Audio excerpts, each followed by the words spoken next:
but I was never vulnerable. And my ex is very in tune with his feelings. I'm not really, I'm not that great at realizing my feelings. I'm not really good with emotion. Um, and especially like kind of growing up the way I did, I kind of shut myself down. Um, so I don't really know. I can't understand my feelings when I do feel them. Hmm. Um, but now I'm more when it's okay for me not to understand my feelings. If I just feel it and then understand it later, whatever I'm feeling, I just know that it's natural. Um, I think that helped me a lot into, I guess, understanding myself. Last year, I kind of went through a lot of emotional turmoil, just really not really understanding my feelings, but not really understanding the emotions that show up, and not that I was really anxious last year or having a lot of anxiety, but I felt like I did, I felt very weird and I wanted to cry all the time, but I don't cry. Especially as a Tongan man, like we don't cry ever. What is that? I don't know what crying is.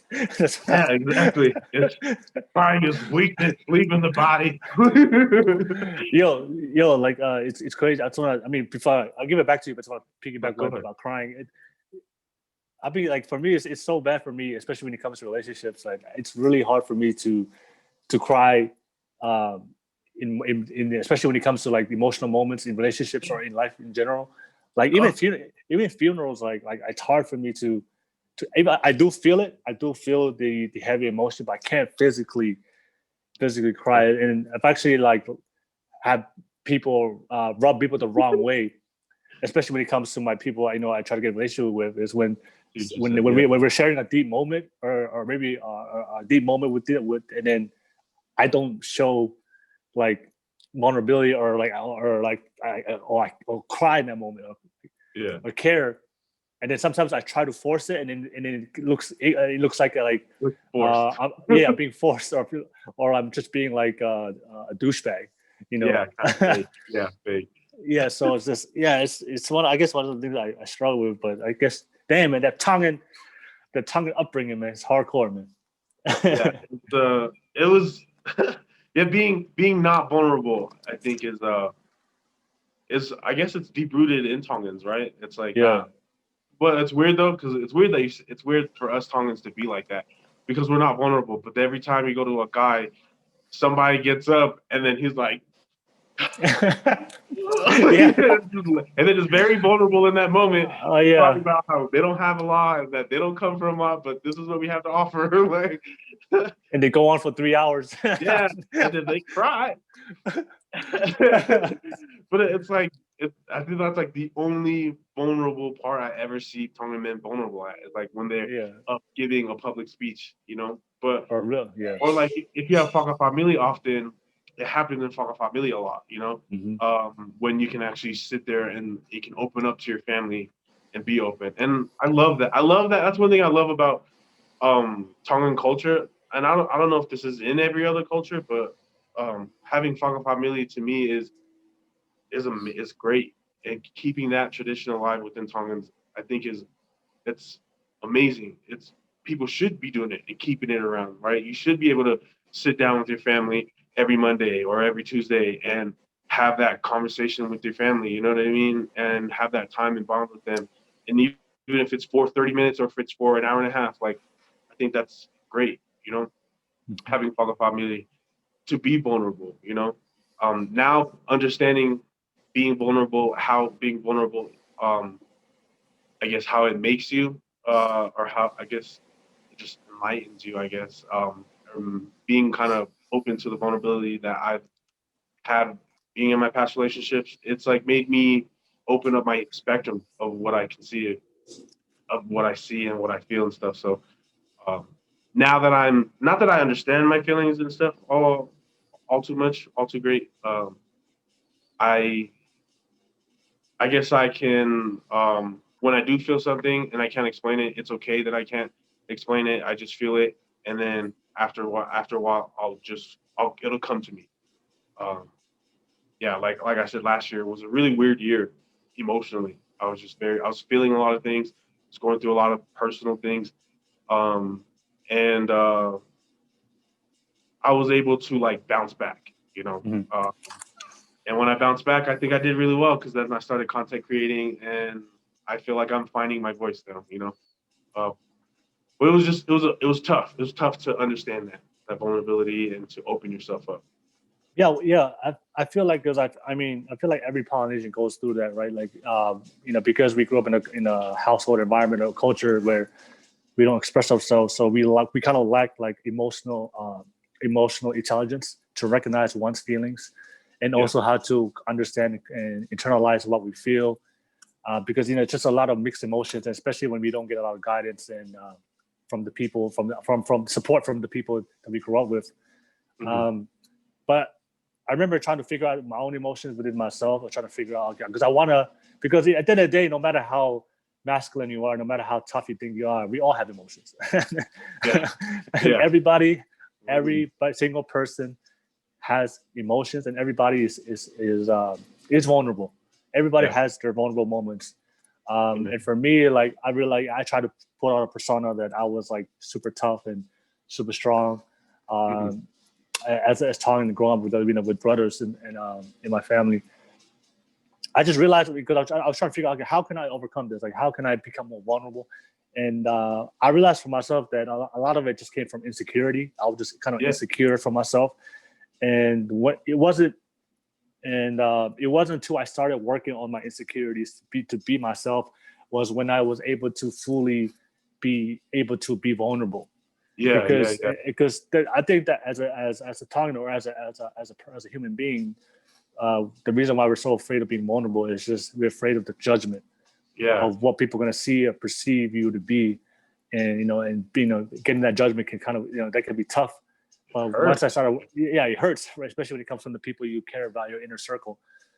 But then when I started working on myself and being myself, and not caring, right, not caring what people think, and that's when I was able to just be fully myself and express how I Hmm. feel, because Hmm. I stopped caring of what people thought of me, because I was working on myself daily, and Hmm. I was secure. I was secure who I am. Yeah. As a man, mentally, physically, emotionally, sexually, I was secure of who I was, and it Yeah. wasn't to that. It wasn't until I got to that point, then that's when I was able to fully be vulnerable and fully express my feelings in a healthy way. And I feel Yeah. like a lot of kids out there that's watching this, I feel like that watching this, if you're afraid to be vulnerable, I think a lot of it comes from insecurity of being Yeah. afraid of what people think. That you just gotta start work, like you said, start working on yourself, and Hmm. then and like just stop caring what people think, and then eventually you'll get to that point. Yeah. I think a big part of it of not being able to do that is this is like that whole hurt, you know, being able to open up yourself, and if when you are vulnerable, somebody throws a snide comment in there, and then Yeah, like you get hurt, you know. yeah, So that happens a lot within our community, especially being Tongan.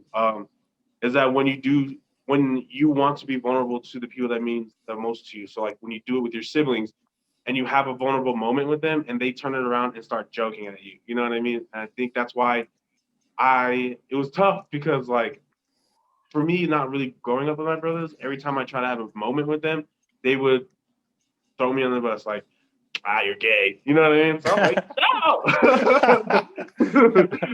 But I mean, it's like these people that mean the most to you, they like make fun of you, and that's why it's really hard. It's hard to open up, because I don't want to be hurt by your comments. Like especially me growing up, I was always getting butt hurt over the yeah, smallest of things, and I was yeah, butt hurt all the time. But me knowing that I am like that kind of empowered me. It empowered me yeah, to now when I listen to people, and especially when somebody's mad at me, when they yell at me, I twist their words in my head so that I can actually listen to what they're trying to say. yeah, What they're really, and that happened a lot with my last relationship. Like my ex would say a lot of mean things, but that's not what he meant. What he meant was that he was really hurt on the inside, yeah. And so, And he was just expressing himself the way he yeah, could. He could at that moment of time. Yeah, yeah. And so a lot of things, and so like, and that's one thing that I'm very grateful to my ex for is like through him, kind of like when we did go through rough patches and stuff, and he would throw comments and say mean things. He wasn't really saying that. It wasn't face value. What he was really saying was that, you know, things aren't working out the way that they should be working out. So how do we work on them? You know, Mhm. and so being able to do that and twist these words and really see what they really mean helps me be vulnerable in a way where when people make comments to me, like when they say mean things, it makes me realize, okay, you're not really saying that to be mean.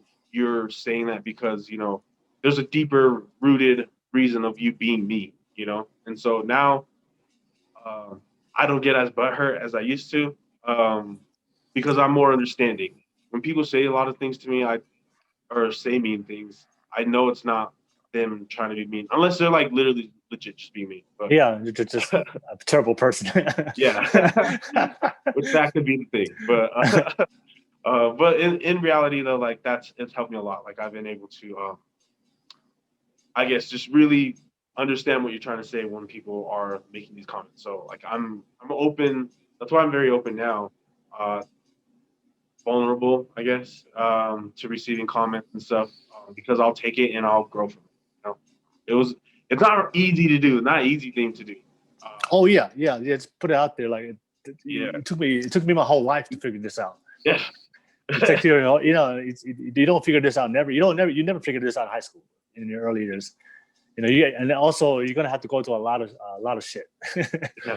It takes practice. Definitely takes practice. Yeah, You know, yeah, especially like what I'm saying. Like me and my dad, we talk a lot, but when we talk, we argue all the time. Like, yeah. and we argue a lot about like gay topics about gays, right? And a lot of things that my dad says, uh, I have to do the same thing. My dad says one thing, but he means another, and so he'll say something extremely mean or extremely like that.